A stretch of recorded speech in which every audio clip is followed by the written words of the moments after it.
जय शिवराय शेतकरी भावांनो, सन 2025-26 मधील ज्या काही विविध वेगवेगळ्या प्रकारच्या योजना आहेत त्या योजनांचा निधी वितरणाचा शासन निर्णय आलेला आहे। त्यामध्ये 100% निधी देण्याचं, काही ठिकाणी 70% निधी देण्याचं या शासन निर्णयामध्ये नमूद केलेलं आहे।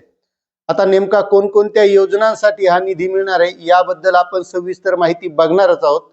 पण तत्पूर्वी थोडीशी आपल्या महाराष्ट्र राज्याचे उपमुख्यमंत्री अजितदादा पवार यांचं काल अपघाती निधन झालं आणि आज त्यांचा अंत्यविधी झाला।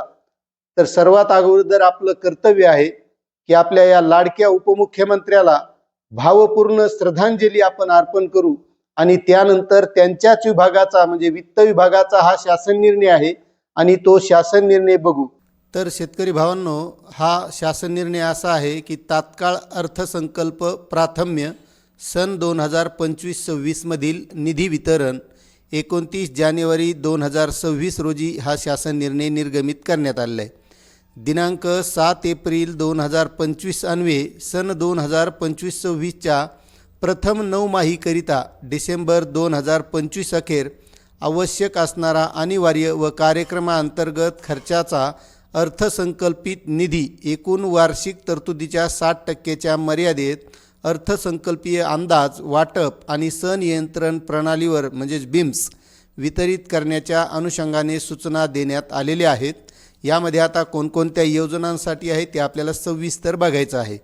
सन 2025-26चे सुधारित अंदाज निश्चित करण्याची कार्यवाही सुरू असून सुधारित अंदाज निश्चित होईपर्यंतच्या कालावधीसाठी विभागास आवश्यक असणाऱ्या खर्चासाठी निधीची गरज लक्षात घेता पुढील प्रमाणे निधी वितरणाची मर्यादा निश्चित करण्यात येत असून त्याप्रमाणे निधी अर्थसंकल्पीय अंदाज वाटप आणि संनियंत्रण प्रणालीवर BIMSवर वितरित करण्यास सहमती देण्यात येत आहे।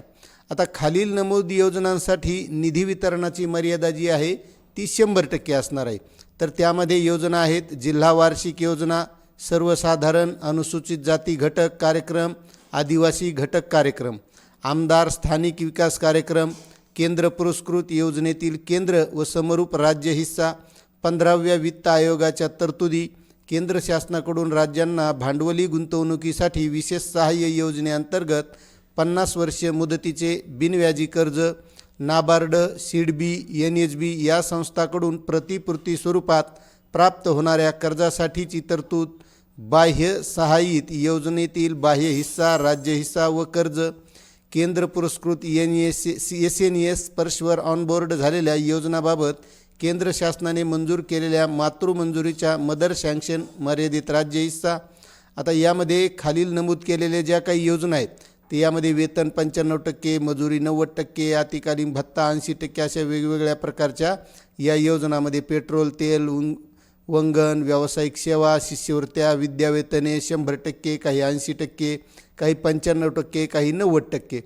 तर या उपरोक्त तक्त्यात नमूद उद्दिष्टाव्यतिरिक्त महसुली व भांडवली लेख्यातील उर्वरित उद्दिष्टांसाठी निधी वितरणाची मर्यादा 70% निश्चित करण्यात येत आहे।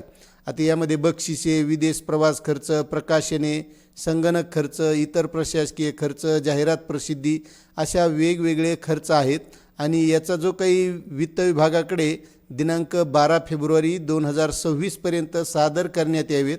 12 फेब्रुवारी 2026 नंतर प्राप्त होणारे प्रस्ताव स्वीकारले जाणार नाहीत याची नोंद सर्व विभागांनी घ्यावी।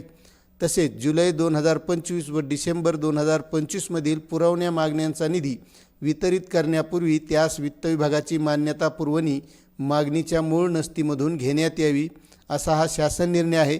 तुम्हाला जर सविस्तर वाचायचा असेल तर याची लिंक आपल्या डिस्क्रिप्शनमध्ये दिलेली आहे, त्या लिंकवर जाऊन आपण नक्कीच वाचू शकता। धन्यवाद।